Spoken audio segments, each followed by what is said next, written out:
저는 뭐 전문가는 아니지만 사주라는 게 무엇인가요? 사주가 네 개의 기둥을 말하는데 태어난 년, 월, 일, 시 이 네 가지를 계산해 가지고 운명이 이렇게 될 것이라는 것을 이렇게 미리 예측해 보는 그런 확률이라고 하잖아요.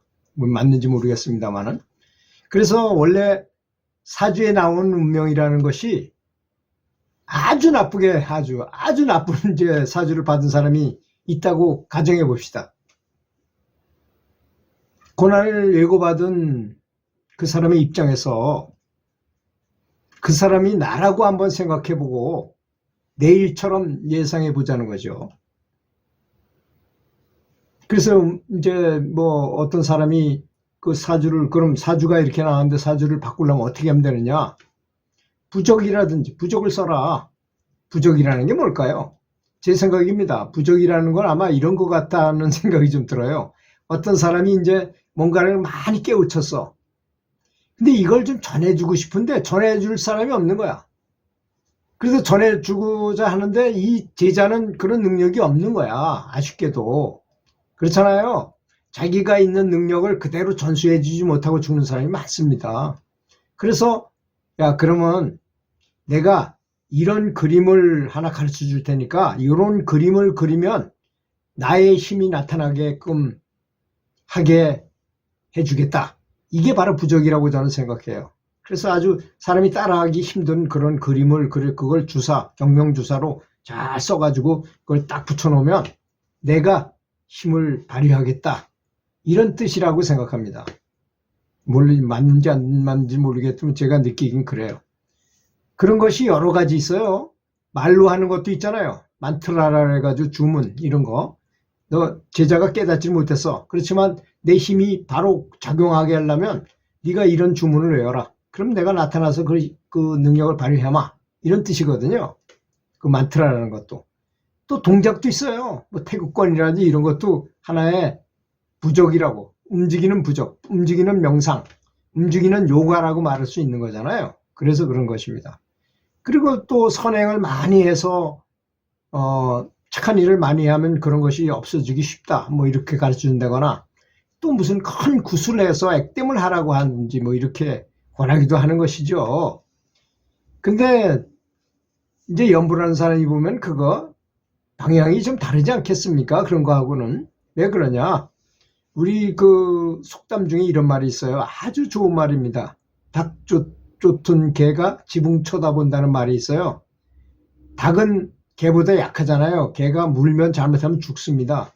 그렇지만 닭은 날개가 있어서 날아가서 지붕에 올라가 버리면 개가 아무리 사나운 놈이라도 어떻게 할 수가 없어요. 우리도 마찬가지입니다.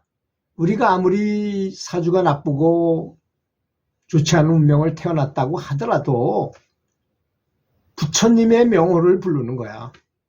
호명즉지하니까 이름을 부르면 즉시 나타나시는 거니까 부처님이 나오셔가지고 나를 보통 사람이 아닌, 보통 중생이 아닌 다른 진보된 사람으로 만들어준다는 것입니다. 이렇게 겉모습은 비슷할지 모르지만 겉모습도 변해요, 사실은. 그래서 연불을 아주 열심히 한 보살님들이나 거사님들 이렇게 보면요, 얼굴 표정이나 이게 너무나 자비롭고 얼굴에서 광채가 납니다. 정말로. 눈빛도 다르고 아주 자비스럽고 보기만 해도 이렇게 존경심이 우러나는 분이 있어요. 그런 분이 이미 지붕에 올라가신 분이야. 우리도 누구나 그렇게 될 수 있잖아요. 부처님을 자주 부르고 부처님과 함께 살고 부처님과 함께 잠자고 함께 일어나고 항상 부르고 한다면 그렇게 될 거 아니겠습니까? 지붕으로 올라간 닭처럼 개는 아무리 닭을 잡으려 해도 잡을 수가 없는 것이죠. 그렇게 하면 우주의 모든 만사 만물을 주관하시는 이 창조주의 입장에서 보게 된다면 아주 나쁜 애군이 반드시 다가올 운명의 사람이라 하더라도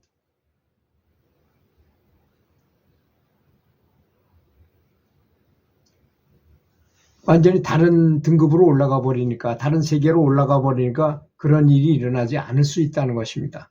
이건 아주 굉장히 중요한 개념입니다.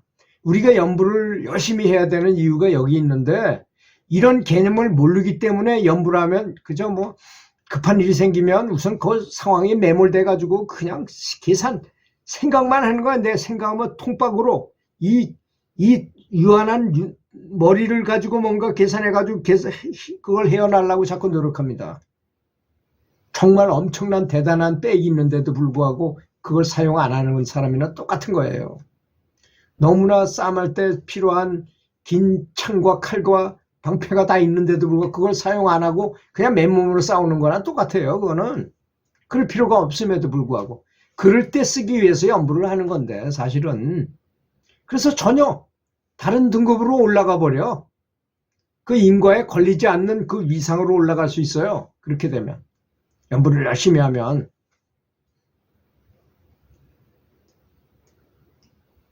그 운명을 넘어설 수 있다는 얘기를 말하는 거죠.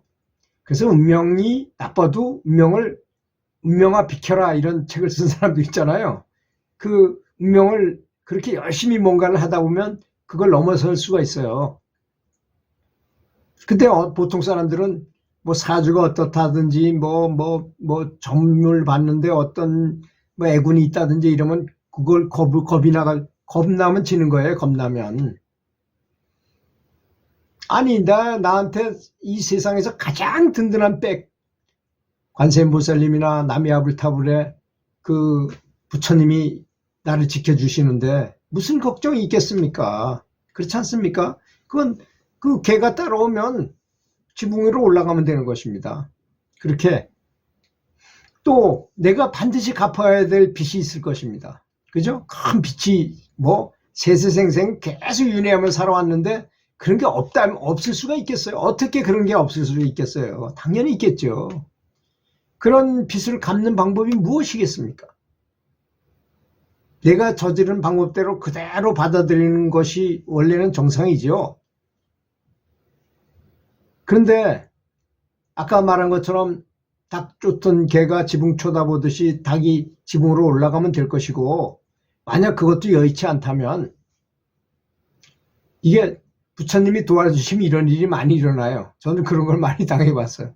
내가 죽어야 될 운명이었는데 꿈속에서 내가 큰 사고를 당해가지고 가슴을 팍 부딪혀가지고 깨어나서 보니까 여기 멍이 들었어요.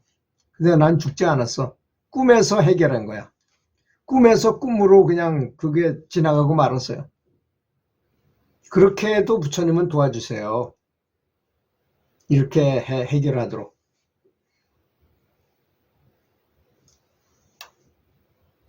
그래서 이게 닭 쫓은 게 지붕 쳐다보는 격이라는 게 아주 굉장히 영적인 말인 것입니다. 사실 수행자에게 필요한 말을 이렇게 강조해서 얘기한 거였었어요. 그게 그냥 물론 닭이 진짜로 개가 쫓아오니까 지붕으로 올라가면 뭐 해치면 안 당하니까 뭐 그런 말이기도 하겠지만 이런 사람의 공경에 빠진 사람에 대한 그런 설명이기도 하다는 것입니다. 수행을 하면 그런 걸 벗어날 수 있다는 설명이기도 하다는 것입니다.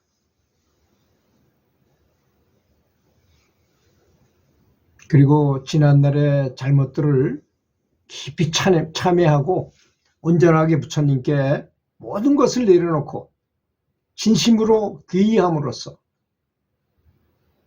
닭이 지붕으로 날아오르듯이 올라갈 수 있게 되는 것이라고 생각합니다. 그렇지 않습니까?